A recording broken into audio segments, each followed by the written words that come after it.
What is going on, guys? Rannerz here. Today we got the 4-1-2-1-2 narrow formation, custom tactics, and play instructions. Now this setup, hella goals. You just score so much in them. It does leave you sometimes open a little bit at the back, but there is a way to fix that, and I'll show you how. Don't worry. But other than that, make sure to like, comment, subscribe. We stream every day, 2 p.m. UK on Twitch. Yeah, let's just get into the video. And so here's my team. We did sell Di Maria for our to switch to an L formation. If you guys have been watching the stream, you would have stayed up to date with that. Before we even get into that, I'm just going to talk about this card. This guy is absolutely incredible. That's 9 Division 1 games, like 2300 skill rating games. And this card is phenomenal, man. At center mid, he's got 5 goals, 6 assists. Like, he's just ridiculous. His defending is way better than it appears. He's one of the best at interceptions in the entire game. Hands down, and I don't know why. He feels like he has 99 interceptions. It is ridiculous. I can't tell you why. But yeah, other than that, our team is fairly stacked.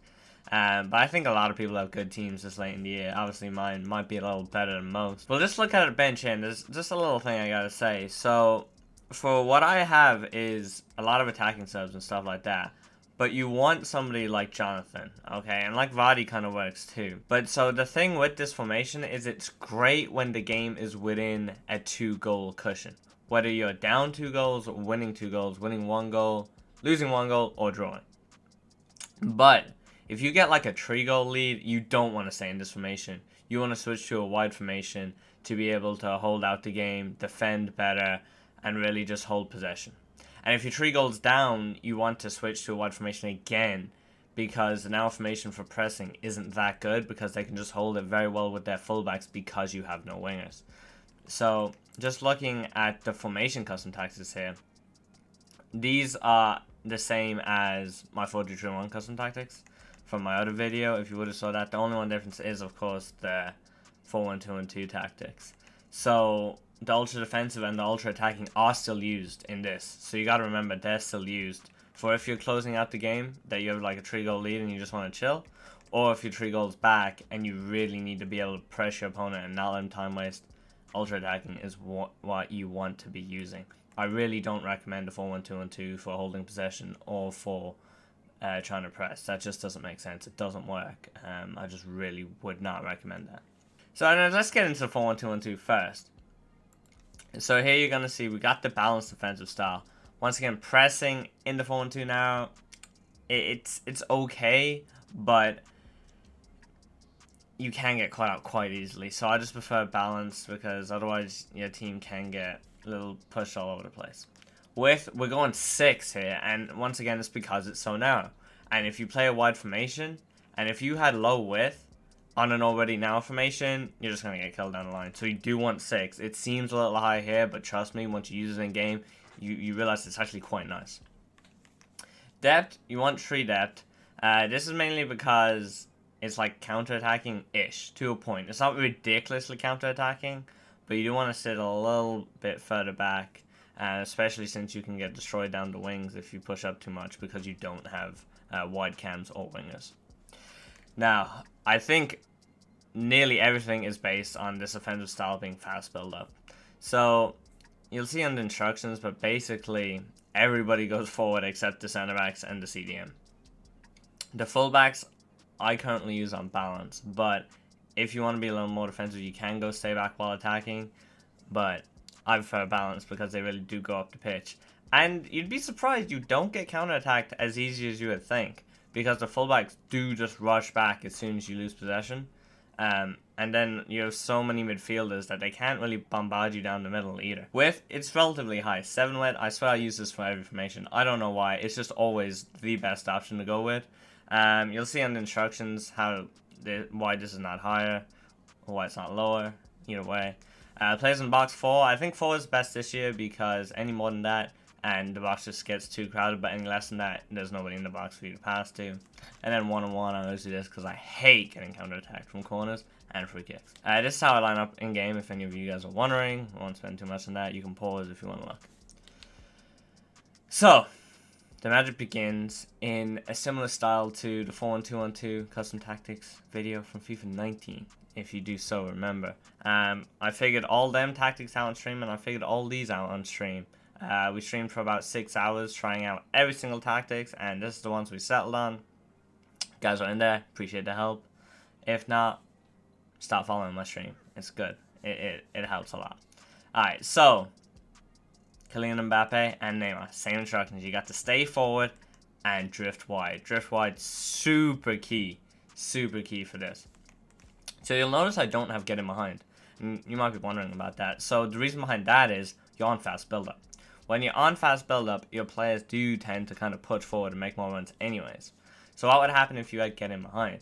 Well, they would make runs straight away and end up running offside unless you literally just spam the ball up the pitch really fast. And first of all, I'm not really good at doing that fast. It's very hard to do.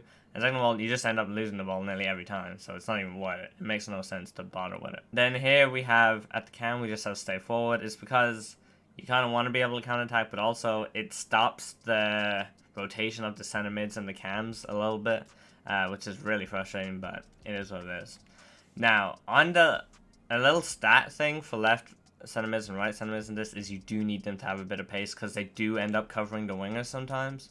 So De Jong and Au are ideal, obviously, but you would want like an 80+ pace as both of those center mids and really all-rounded players. So another thing is you want cover wing on these. So it looks like they're just default, but like the cover wing is on purpose, and then the balanced attack is on purpose. I did have get forward, but once I switched to fast build up, you want to actually put it on balance because otherwise, once again, they do just dart up the pitch and you actually have no midfield. But yeah, notice the cover wing there is on purpose because a lot of people wonder when I have cover wing, and I always have it on for a reason. The reason here is you have no wingers, so you need the center mids to go out wide to cover. Then Mr. Patrick Vieira, just a little stay back while attacking and cover center. Cover center is because you really do need him in midfield because you have no other CDM and you have the winger, the wide center mids to cover the sides anyways, so he's definitely want to be in the middle. And then the thing is, I have my fullbacks on balance overlap.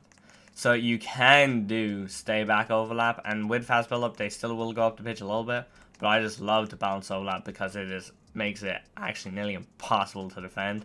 You just constantly have open passes, and like it's just so hard to defend. You just blitz opponents. So I just love that. I always have a pass on. It's just really handy. But yeah, that's that covered.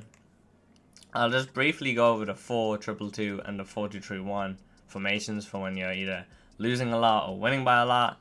It is explained more in the 4-2-3-1 custom tactics videos, but here I'll just literally show you the tactics. It's pretty self-explanatory. And then we have stay forward on strikers, stay forward on the wide cams, stay back on one CDM, bounce on the other, then just bounce on the fullbacks. I actually need to switch those. Bam. And then I assume it's the same for this. So there's custom tactics. Once again, max width because you're holding the ball. So then come back on defense on pretty much everybody. Stay wide on the wingers. Stay back cover center on CDMs, and stay back on the fullbacks. Anyways, let's get into some gameplay, and I'll show you guys how this team performs in game and how these tactics really affect it. Ooh, ooh, ooh. Ooh, 6 wing and fries. Appreciate the thought.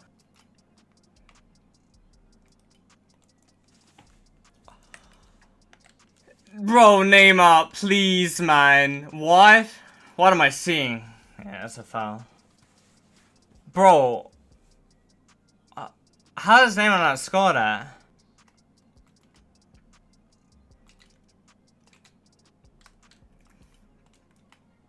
Let's go. There we go. There we go. There we go.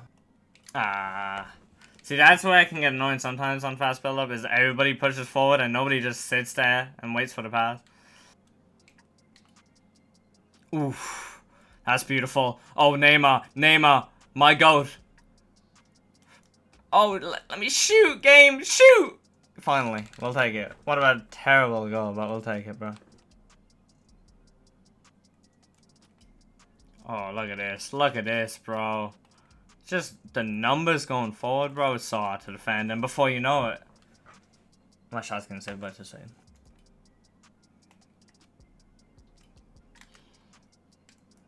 Oh, Mbappe! Bro, nobody could do.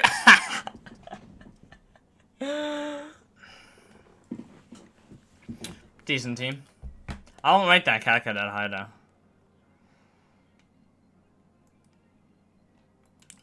I guess you could say he had a camp style or some shit, but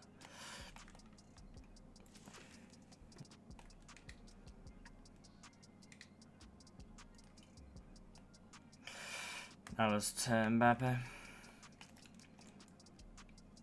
Let's go.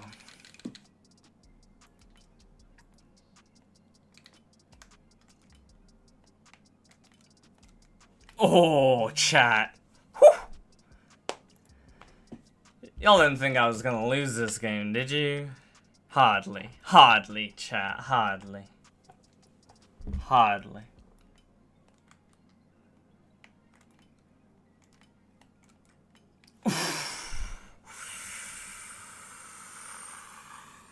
Oh, my boy.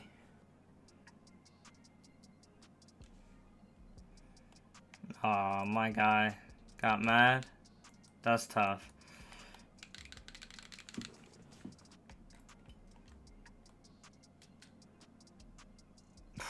I always go to 4-2-2, bro.